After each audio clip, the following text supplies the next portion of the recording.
There's more to it than struggling to create an appearance.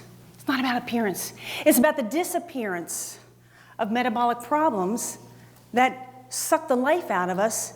And who can be productive if the life is being sucked out of us, right? Every single one of us is carrying something. I don't know what you're carrying, but every one of us is carrying something. An emotional overwhelm, maybe a metabolic overwhelm. Metabolic is our body's system that is the exchange of energy. I was a 5th grade, 3rd grade, 8th grade teacher. Put on school musicals for kids for 15 years. My favorite thing to do is take something that seems complicated and simplify it to the point where young people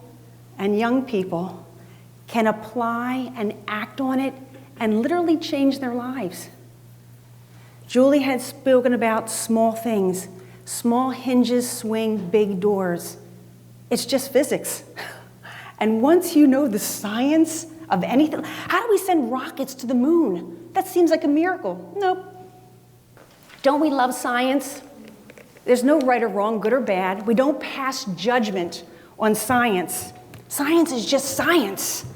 And in that is where we become awesome.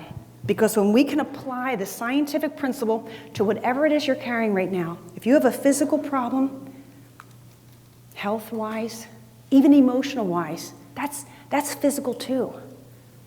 The system in our body that is about energy exchange is our metabolism. There's a buzzword out there today in the medical community, and there needs to be because there's a lot of problems out there today. But it's this term that we're hearing, diet, meaning what we eat, driven health problems. I call it metabolic mayhem, meaning we are oftentimes probably overtaxing or overburdening our metabolic system. And we can, depending upon our genetic makeup, we will present with all different kinds of consequences. Some might be fibromyalgia, some might be cancer, some might be diabetes, some might be depression. It's all metabolic. There's an organ that our body can actually develop. We're not born with it. But once we develop it, it becomes an inflammatory producing organ, all of its own. And it sends out signals in our body that actually trigger further inflammation and damage. They're called cytokines. cytokines. You know what the organ is that creates cytokines that you were not born with? Kidney? No, close. It's close to the kidney. It's actually visceral belly fat. Again, there are no foods off limits. I'm not a food policeman. I would never tell anybody what to eat and what not to eat. I teach the science behind it so people can decide what to eat and what not to eat. But we can actually end up creating a factory of inflammatory components, not even knowing it.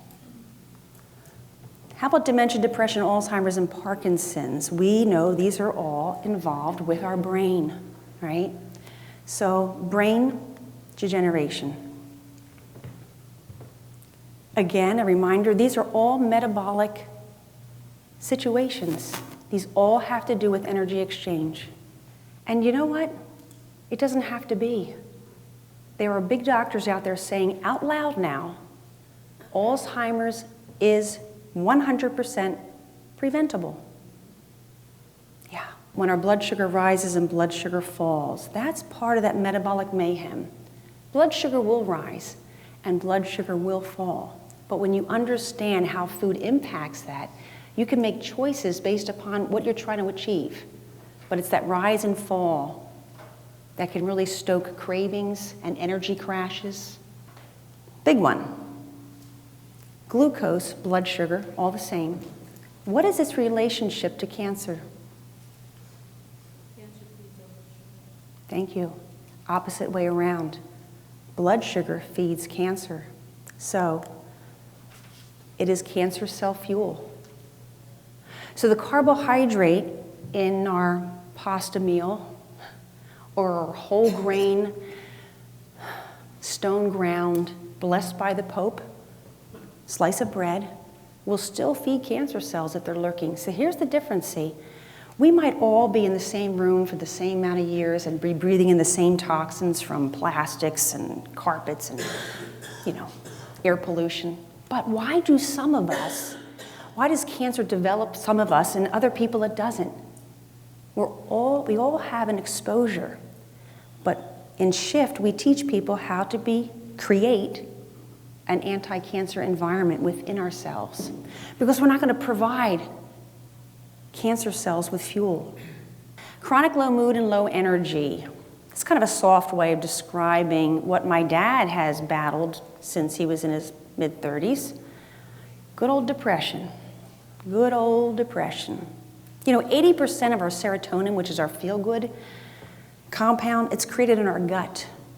And if our gut is inflamed and we don't even know about it, we're going to have low serotonin. And then it expresses itself in low mood. It's all related. Sorry. I have the clicker. How about this stress response hormone? I'm feeling stressed. I have to drive from LA all the way down to San Diego. The flights didn't connect. What rises in our body? It's another powerful hormone. It's your cortisol, yes. When cortisol levels are high, there's another hormone that's also high. And it's one that's been in the front of my mind since September 9th, 2008. It's called insulin. When insulin levels are high, I'm going to get into a little bit later, but when insulin levels are high, all of these consequences we're talking about manifest themselves. But when cortisol is high, insulin can't do its job. So more and more insulin is being produced and not doing the job of reducing the amount of sugar in our bloodstream.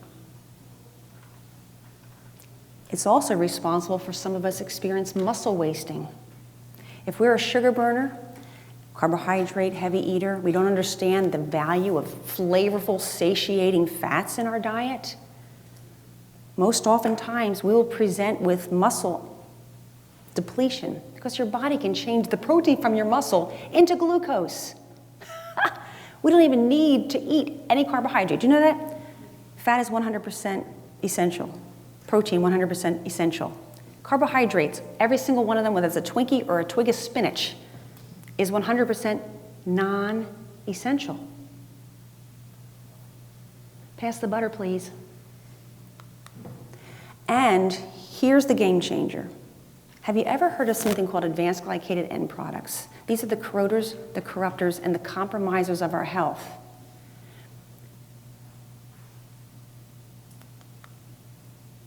They just happen to spell the acronym that spells the word age. So everything we feel as we age, failing eyesight, lackluster hair, skin starts to deteriorate, I got aches everywhere. Even the corrosion that's happening to our heart vessels, it's not cholesterol. Cholesterol is trying to help you out of that situation. It's these guys.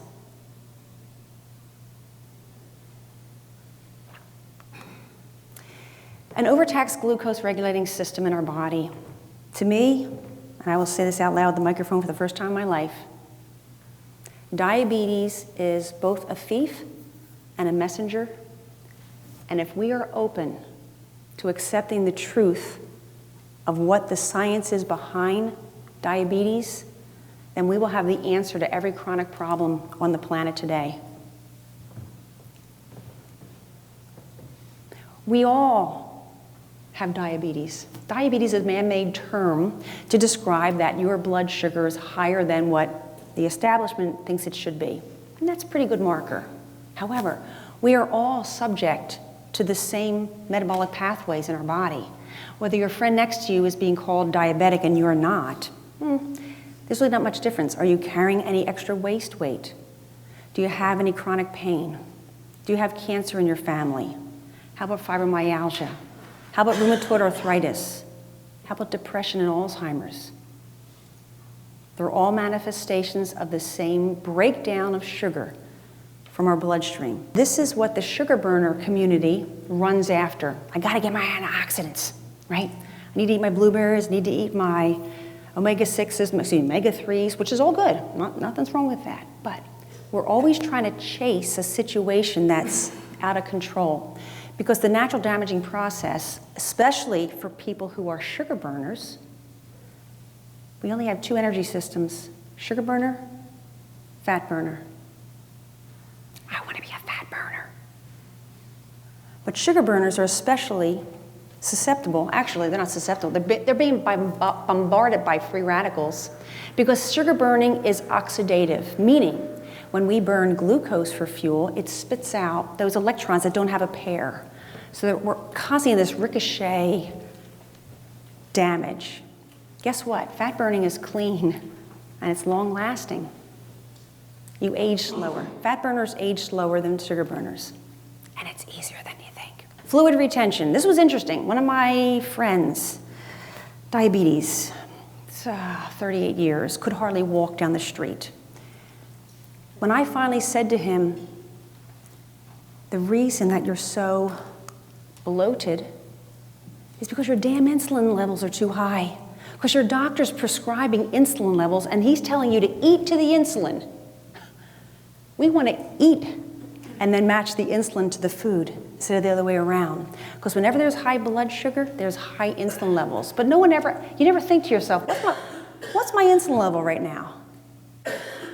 And insulin is 100% life supporting. We need insulin. We want to make work easier. Not even easier, we want to make work kind of fun to have that kind of energy, right? Well, every single one of these situations can be solved by one singular focused action. And if you look on your sheet, there's only one line that goes from top to bottom, and it spells an action. It's 2 words. Say it real loud for me. Insulin suppression. Insulin suppression. That's the life game changer that we've been teaching individuals who leave our presence and realize, oh my gosh, I've got this. We seekers, we see what others don't. We see the deeper science. Why is insulin suppression such a game changer? 5th grade science here. Insulin does a whole bunch of things. The most important thing it does, because we wouldn't be alive without it, it opens up all the cells of our body and allows the sugar in our bloodstream to go into the cells to be used for energy. Game changer, lifesaver, awesome. But guess what? Excess glucose to our bloodstream is so toxic that we've been created to get rid of that blood sugar no matter what it takes. And what happens when our cells are full? They've had enough. We don't need any energy right now. Stores.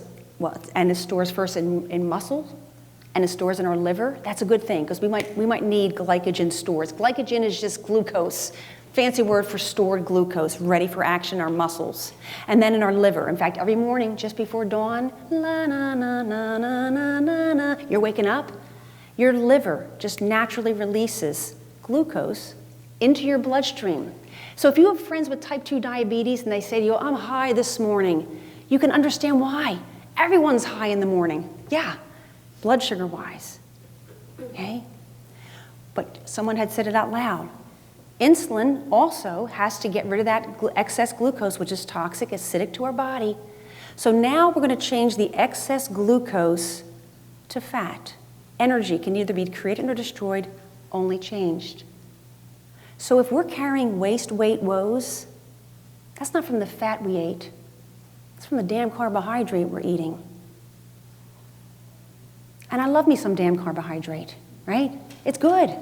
And there are ways to enjoy all the foods that we love if you just understand all the other science. And the next thing, have you ever seen someone who was struggling with their weight? I have. I was a group fitness teacher for 25 years. We had health clubs. The person in the back taking the class or on the treadmill or running, trying to go calories in, calories out, calories in. No, it doesn't work, because calories come only in packages, fat, protein, or carbohydrate. Each one of those creates a different metabolic pathway, okay? So it doesn't work. Don't even try. When insulin levels are raised, We cannot access fat for fuel. So if you're exercising your heart out for an hour and a half every day, or putting an extra swim lap in all through the week to solve something, if your insulin levels are up when you're doing that, I almost want to say don't bother. It doesn't work. So eating a power bar, protein, in excess of what our body needs, 50% of the protein, usually when we're eating it, especially if we're eating protein bars and powders and smoothies, we are not about pills, promises, powders, any of those things. Just real food. So if you're eating something to fuel your morning, most likely you're ending up shooting yourself in the foot until you know the right foods to eat. Another thing insulin will do, visceral fat lockdown. We know about bloat. So any time we're retaining water, our insulin levels are up. Feeding cancer cells when insulin levels up. You can go into any medical journal and look up all these compromising situations. You will always see glucose and insulin, that pair, involved in each one of these diseases. I call them diseases. We don't catch these diseases, right? We create these diseases. And the one that we can really understand is that excess glucose, if I can change it into fat, lipogenesis, isn't that a great word? Fat creation. Okay, fat creation, lockdown, because our body's got to get rid of that glucose before we do any fat burning. It's safer. It's actually safer for us to carry excess glucose on our bodies as excess weight, fat, than it is to have it circulating in our bloodstream. But then, our body will also break it down. Advanced glycated. Every time you hear the word glycated, it means sugar, something about sugar, right? So advanced glycated end products are those AGEs. They're the ones we tend to feel. That's the corrosion, the corruption. Picture this, 5th grade. I'm walking down the boardwalk with cotton candy on a stick. Soft, fluffy, beautiful. What happens when it gets oxidized? Water and air hit it. It's a sticky, cruddy, corroded mess, yes? That is heart disease. That is Alzheimer's. That is involved in every chronic pain in our body. It's the breakdown of delicate tissue because we have sugar-sticky proteins. Has anyone heard of a doctor's order test called an A1C? Okay, basically an A1C is what we diabetes people have to, it's not like our report card every so many months, but it's exactly what each of us should be asking our doctors to test, because it tests how sugary our body is over the course of 3 months. That, and you'll see this, this is what doctors are going to start using rather than looking at cholesterol levels. Do you know that Alzheimer's individuals are always lacking in cholesterols and tend to take statins? It's not the cholesterol.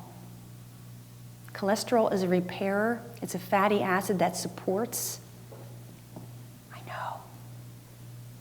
It's a lot of science and a lot of know-how to kind of lump into a little stage performance here, but one of the simplest we can do is start our day fat-focused, is what we teach. Fat-focused rather than carbohydrate-focused. This is why you might have seen in the media and journals and Googling out there are individuals out there drinking something called a fat coffee or a keto coffee. Shifted coffee, butter coffee, whatever you want to call it. What they're doing is they're using something like your Morning Joe. You know, the caffeine from coffee actually stimulates dopamine in our prefrontal cortex. So it actually is a good thing. It gives us a nice lift.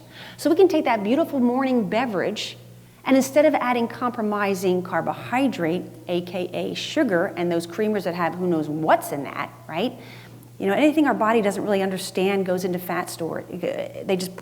Little factory elves, puts it into fat storage. We're carrying toxins. This is why when we lose weight, oftentimes we break out. Some of my shifters will break out in the beginning because their fat stores are finally open. All the crud they've been carrying around comes out. Then we take a jump in the Gulf of Mexico. Leave it there for the dolphins. So you're going to put butter. I want you to try this. Cup of coffee tomorrow. Julie will help you out. Tablespoon of grass-fed butter. Unsalted, right. Some do salt it, but yes, unsalted tastes better. And you're going to have beautiful nutrients in there, including something called butyrate. It's a short-chain fatty acid. It softens the arteries and blood vessels, okay? It fuels our brain. Yeah, butter. My friends call me Butter Barb. When we started shifting and we didn't know what we were doing, we were just trying to help that girl out and just completely eat differently. We were eating to the science of insulin. We were eating to that science of blood sugar. And everyone benefited. And they'll say this to you, because my shifters say, that happened to me, Barb. What are you doing differently? You just look more energized. What are you doing differently? Your skin looks great. What are you doing differently? How can you jump so high? We were in a class. And I just said to my class, I don't know what the heck I'm doing, but I'm eating butter. Now, I hadn't been eating butter. So some of us who have been eating butter, you might not feel as drastic, like, what? But that was the game changer. But on top of that, you're going to take some coconut oil. Unrefined virgin, yeah. But you know what? Whatever you can find. Coconut oil has what is called a medium chain triglyceride, an MCT. It's a fat that our body needs. And guess what? When an Alzheimer's brain is compromised by all those tangles created by the glucose, think about the cotton candy, the very nutrient, glucose, can't even go into the cells to support brain function. But guess what? Even an Alzheimer's brain can access the ketones, that is the byproduct of breaking down that MCT oil. Mary Newport, Dr. Mary Newport, anybody read about her? Okay, so she's in the elder care kind of world. She had a husband who was an accountant, and Alzheimer's, you know the clock? We all know the clock, right? 2:45, whatever. Her husband could barely draw the clock. 2 months after adding coconut oil to his oatmeal, but okay, they were adding something in, and oatmeal's not bad, but if you're trying to get out of a situation, I might say, hold off on the oatmeal for a while. Come have some bacon, eggs, and butter with me, okay? This man was able to draw his clock again. Alzheimer's, isn't that good news? That if we are seeing someone slipping into dementia or some brain degenerative situation, I have a friend whose husband has Parkinson's, he started eating like this, his tremors dropped. Because what we're doing, all we're doing, the world thinks we're healing things with our food as our medicine. That's a beautiful mantra. Or we're juicing something out of our body, or something we're eating is solving the problem. No. It's when we eat shifted, we stop creating the problem in the first place. Eating butter is not going to solve the problem, but eating butter takes away from the other thing that was causing the problem and supports the solution. So that's what shift is all about.